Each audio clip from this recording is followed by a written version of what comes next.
Hey, what's up, guys? It's the Sports Blitz here, and we're back with another NFL mock draft. Before we get into it, make sure to smash that like button and subscribe. Guys, we did it. We reached 1,000 subscribers. We're at 1,015 right now, so let's not stop the growth. Let's keep on growing. So if you could smash that like button and subscribe, that'd be awesome. Guys, also, I am using a new mic. I decided to go on Amazon and get a better quality mic. So let me know how the audio sounds. Let me know if I need to adjust the quality of it at all. But yeah, let's go ahead and get on into it. So starting with the first overall pick, I'm going to go ahead and give the Jacksonville Jaguars, this time we're going to go ahead and give them Aiden Hutchinson. We've recently been giving them Evan Neal, and I think that makes plenty of sense. I think for the Jaguars, I think it makes most sense for them to either get Aiden Hutchinson or Evan Neal. It really depends, for me at least, who they value as the best overall player. And I think you could really make an argument for both sides right there. So we're going to go ahead and give them Aiden Hutchinson this time. Number 2, we are going to go ahead and give the Lions Kayvon Thibodeaux. I feel like really if Aiden Hutchinson's there, they'll take him. If he's not, and Kayvon Thibodeaux is, they'll take him. I feel like they'll really want one of those edge rushers, and I think it makes sense. They really need some pass rush help. So the top 2 edge rushers are off the board. Then going to number 3, the Houston Texans go ahead and take Evan Neal from Alabama. And my reasoning for this is, so Laramie Tunsil has been a pretty solid left tackle for them. He's been holding it up pretty well right there. But Evan Neal, he can also play right tackle. In fact, that's actually where he was playing almost exclusively before coming to left tackle this year. So I mean, really, he's versatile. He can play either side. That's going to help the Texans' offensive line immensely. So then here for the Jets, we are going to go ahead and... Jets fans, let me know what you think about this. I'm going to go ahead and give you George Karlaftis. My reasoning for that is I know a lot of Jets fans aren't real high on Kyle Hamilton or Derek Stingley. I personally think Kyle Hamilton is incredible, and I'm a big fan of Derek Stingley as well. But I know a lot of Jets fans don't like that, don't think Joe Douglas would value secondary positions that high. So let me know what you think of the George Karlaftis pick. I mean, really, once Carl Lawson comes back healthy, I feel like that pass rush is going to get pretty damn good here. So then the Giants here, we're going to go ahead and have them take Ikem Ekwonu. And I mean, honestly, I feel a little bit lame always giving the Giants Ikem Ekwonu because, like, he's like always who I have going to the Giants in these mock drafts. But it's just a perfect fit. I mean, for the Giants, like I said, I don't think Ikem Ekwonu can really play right tackle. But I feel like I feel like Andrew Thomas can, okay? I feel like best case scenario, you slide Andrew Thomas to right tackle, he does great there, and you have Ikem Ekwonu as a franchise left tackle. Worst case scenario, he doesn't work out at right tackle, and you have Thomas at left tackle and Ikem Ekwonu at left guard. I truly believe he can be a mauler at left guard. And that'd be a really strong left side for years to come for the Giants. So I don't see a downside in making that pick. All right, so at number 6, we're going to go ahead and have the Carolina Panthers take... There's a few guys I'm kind of tempted to take right here. I'll be honest, it's a little bit intriguing seeing Kyle Hamilton right there. I'll be honest, I'm kind of a Panthers fan myself. And the Panthers really need some safety help. Jeremy Chin can't do it alone, and really he's not your typical like coverage safety. He's more of a more of a box safety that helps make plays, along with the linebackers. In fact, they may even slide him down as a linebacker again this season, like they did his rookie year. So if that's the case, they'd have a desperate need at safety. So that's really tempting. And I'll be honest, I feel like their offensive line issues don't really come from the outside. I feel like they have more of a need inside. I think what we're going to go ahead and do, and again, I really want to take Kyle Hamilton here. He's really intriguing, but I think we're going to go ahead and this time take Kenyon Green. Green, it's really interesting to see where he could go because, I've seen him taken as high as 4 overall, and I've seen him taken as low as like 26 overall. So it's really interesting to see, how wide of a range he could go in the draft. But yeah, if the Panthers can get a franchise guard right here, that's going to help their offensive line so much. Another guy they can be looking at is Tyler Linderbaum. I'm a huge fan of him. I've actually had him mocked to the Panthers a few times, so just another name to look out for. But then here for the Giants, in fact, we're actually going to go ahead and have the Giants take Tyler Linderbaum here. Go ahead and double up on offensive line. Not the first time I've done that. I think the Giants' offensive line could definitely benefit from that. Really help whoever they have back there at quarterback. I feel like if they're hiring a new head coach, they very well may look to replace Daniel Jones. So we'll have to see what happens right there. All right, so then here at number 8, now for me, where the top 3 edge rushers are off the board here, it's a little bit harder to take an edge right here. I feel like, it wouldn't be a bad idea to take David Ojabo right here because Ajabo's good. I really like David Ojabo. If they desperately want pass rush that bad, they could take him right here. But I feel like there's other edge rushers in like the second and third rounds that they could take that would still really, really help their team. I'm instead going to go ahead and give them Derek Stingley from LSU. I've mentioned this a couple times.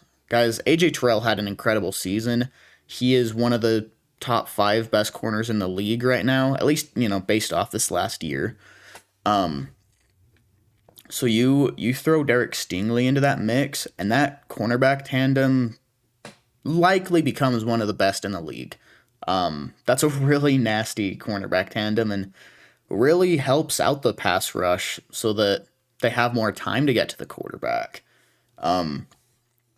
So then here for the Broncos, we're going to go ahead and give them Kenny Pickett from Pittsburgh.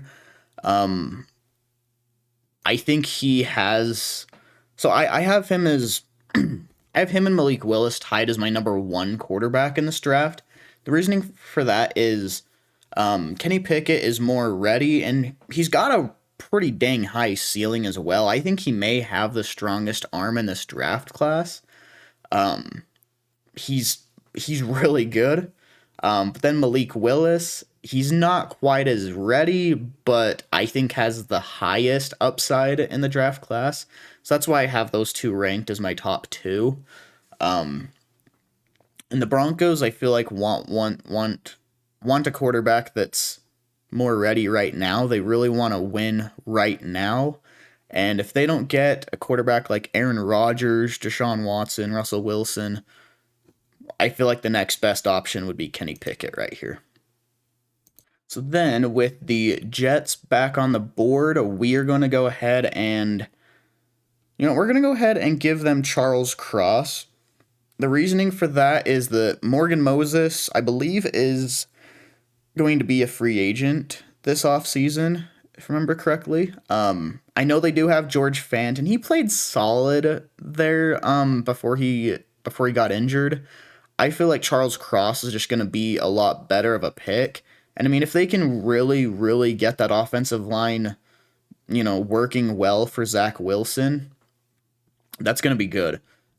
Charles Cross, I truly believe, can play right tackle. So, I mean, yeah, go ahead and keep Mekhi Becton at left tackle. You got Elijah Vera Tucker, obviously, at left guard. Get Charles Cross over there at right tackle.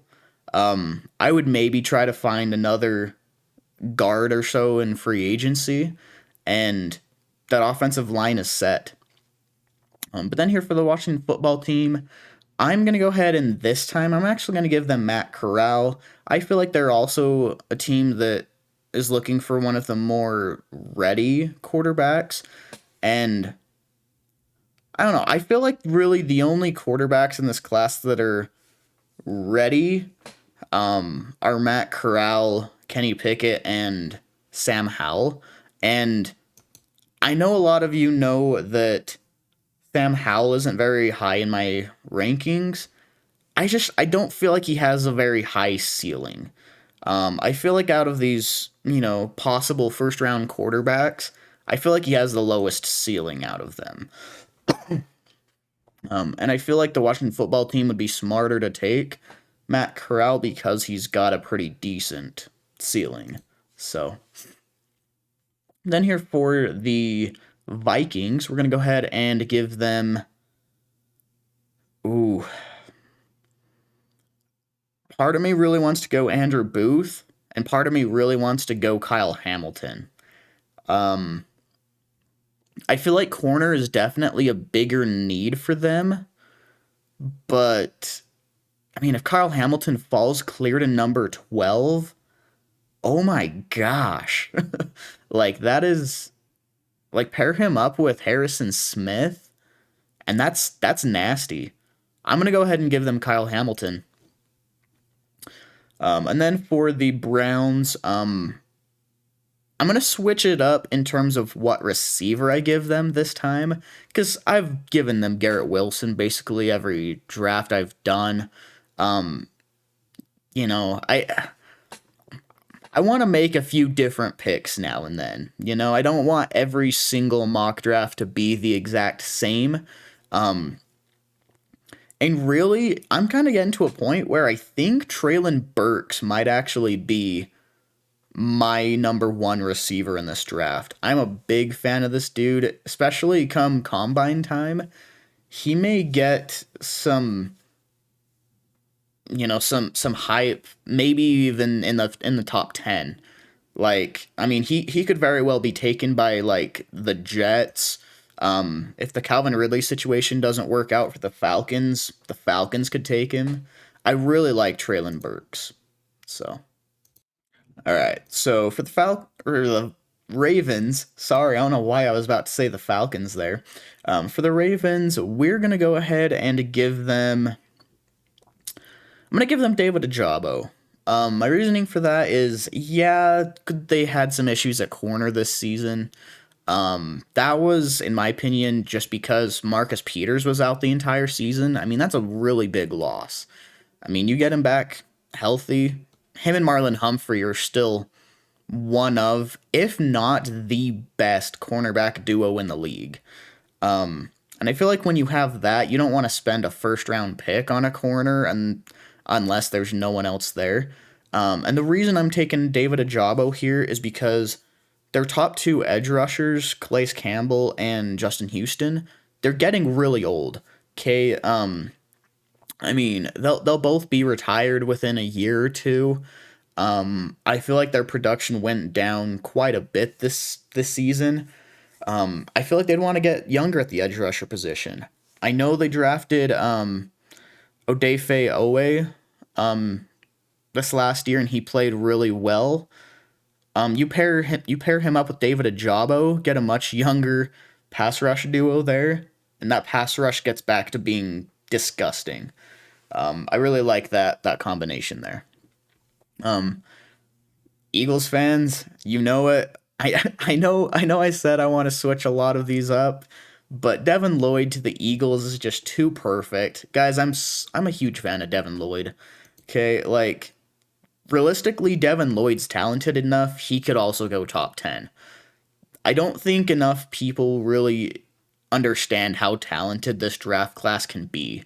Like, there's probably a good 15, 20 prospects here that in any other draft would be top 10 prospects. And it's just, there's a lot of talent here. And Devin Lloyd is one of those players. But then for the second pick, we're going to go ahead and take Andrew Booth from Clemson. I've been saying, guys, I really like Andrew Booth. I feel like a lot of people are sleeping on him. Now, I'll admit, Ahmad Gardner keeps climbing my rankings. It kind of started out that he was kind of tied at number 3 and 4 there with Kyrie Lam. And I'm still a big fan of Kyrie Lam, don't get me wrong. But Ahmad Gardner started to separate himself there for me, and he's kind of getting close to Andrew Booth there for me. So, I mean, I wouldn't hate an argument for, taking Ahmad Gardner here instead, but I really like Andrew Booth too, and I feel like Eagles fans need to give it a chance. If he's available there, he's not going to be a bad pick. Then for the Chargers, we're going to go ahead and give them Jordan Davis. Really need some interior D-line help to help stop the run. The Saints, we're going to go ahead and give them... we're going to go ahead and give them Garrett Wilson this time. I've usually mocked Jameson Williams to the Saints because Jameis Winston likes to throw the ball downfield. Garrett Wilson, I feel like, can still make plays down the field and probably even be more of a contested catch receiver than Jameson Williams would. And if you guys haven't heard the rumors, it's possible that Sean Payton might not be back for the Saints in 2022. If that's the case, they very well could be looking for a new quarterback as well. So the whole system could be changing quite a bit. So, I mean, in that case, let's go ahead and take Garrett Wilson. I feel like he's a receiver that could do really well in about any system. One that likes to launch the ball deep, or one that likes to, attack the defense in the short game with, slants, dump offs, wide receiver screens, that sort of thing. So I think that's a good pick for the Saints. But for the Eagles, again, they're back on the board, and we're going to go ahead and give them Jameson Williams.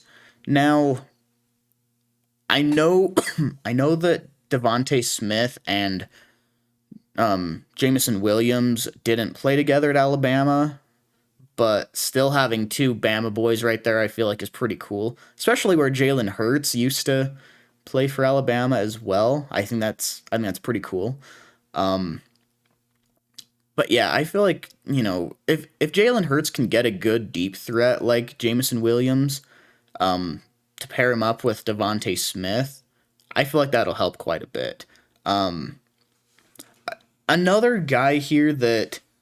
So I've mocked Treylin Berks to the Eagles a couple times too, where he's off the board here. If you still want a big contested catch wide receiver, Drake London is definitely one of those guys. Drake London, I really think will go in the first round. He's getting higher on my board for me. He's definitely above Jahan Dotson for me.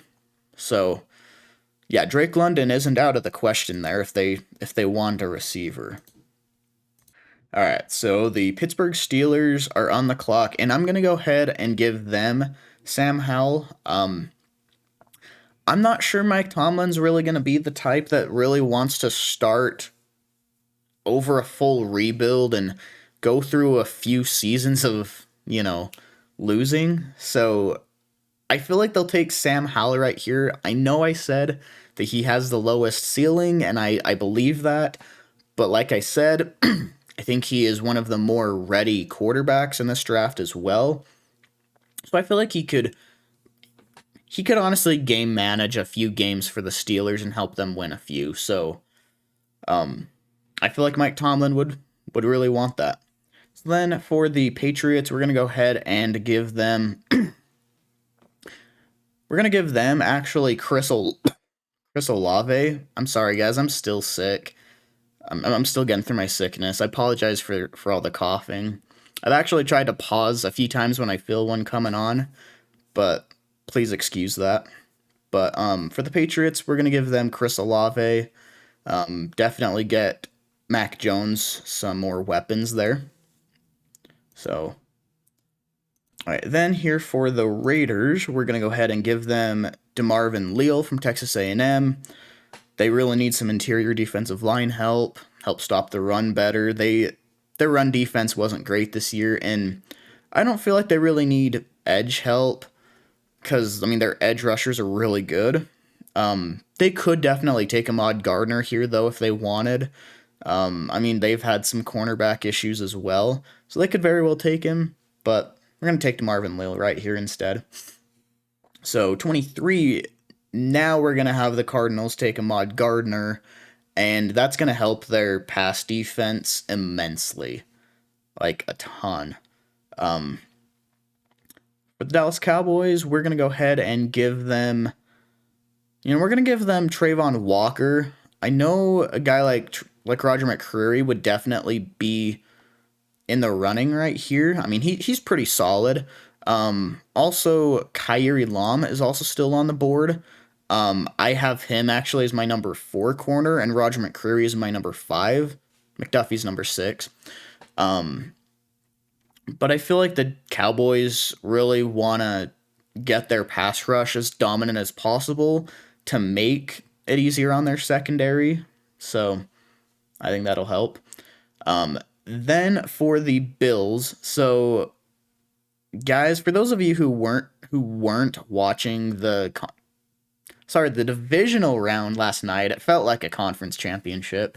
The divisional round last night, the Bills defense looked rough. They were really missing Tre'Davious White.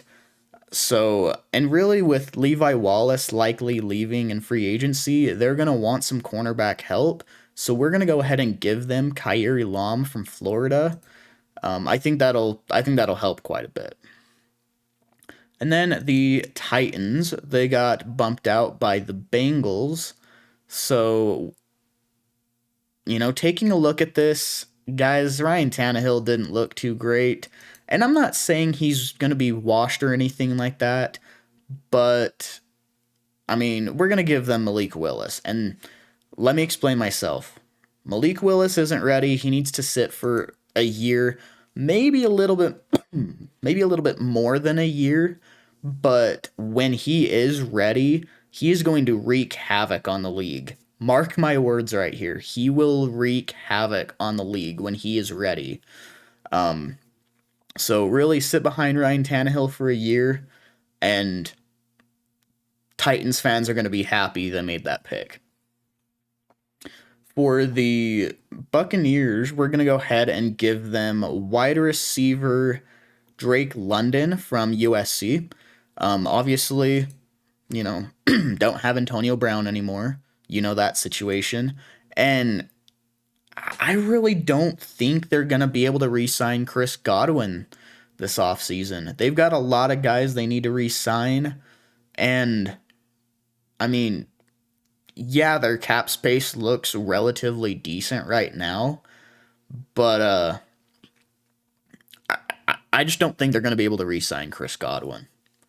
So, then for the Green Bay Packers, we are going to go ahead and give them...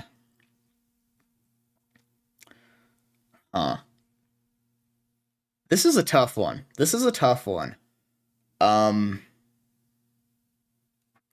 I don't see any, blatantly obvious needs for the Packers. I've usually had one of the edge rushers go to the Packers. I think I've had Jermaine Johnson go there a couple times, and even Drake Jackson. I'm not sure why he fell down their board so much, but I'm a big fan of Drake Jackson. But I think what we'll do this time is actually give them... I think we're going to give them Nakobe Dean. Looking at strictly just best player on the board at this point, I think Nakobe Dean is the best player on the board, and I think they'd be kind of dumb to pass on him.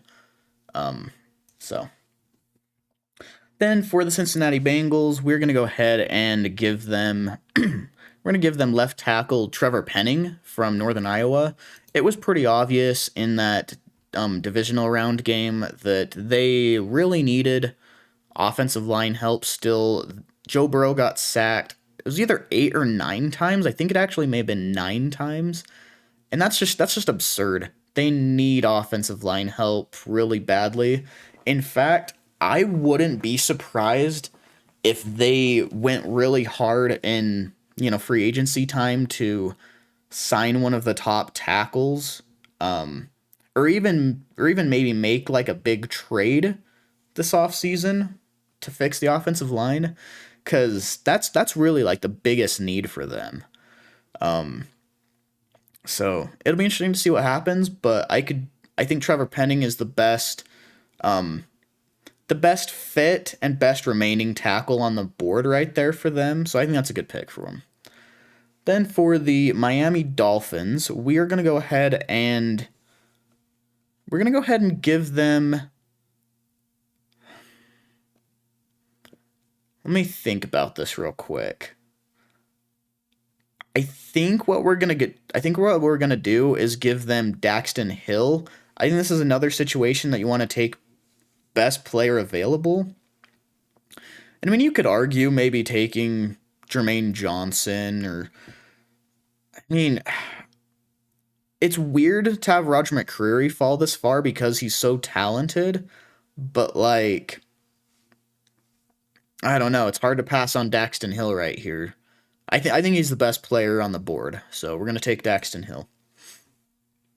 Then for the Lions, looking at what guys are remaining, I feel like it'd be smarter for the Lions to wait until the second round to look at receiver, because I feel like Jahan Dotson may be a little bit of a stretch right here, a little bit of a reach. So we're going to go ahead and actually have... I think we're gonna go ahead and have the Lions take Roger McCreary. My reasoning for that is, Armani Uwarie, I think is how you say it, had a really good year this year. He looked like one of the better corners. But Jeff Okudah just hasn't seemed to work out. He's had a lot of injuries, and it seems like even when he hasn't had the injuries, he hasn't played too well. Really under Dan Campbell's newer system too, he may want to replace Jeff Okudah, and Roger McCreary's not a bad pick right there at all. I think that'd actually be really, really good. So then we're gonna look at the Chiefs here, and this is another situation we go with best player available, and I'm kind of thinking we go with Jaquan Brisker. I don't know. I guess it depends on if you want to reach for Trent McDuffie, who's my number 6 corner. It may be a little bit of a reach. For me, I feel like Jaquan Brisker is probably the best remaining player on the board. And yeah, they need secondary help. I mean, Daniel Sorensen had a very, very down year. He didn't play very well this year. And I'm not sure how long the Chiefs really want to keep him, if we're being honest. And even if they do want to keep him, the Chiefs do run a 3 safety look quite a bit.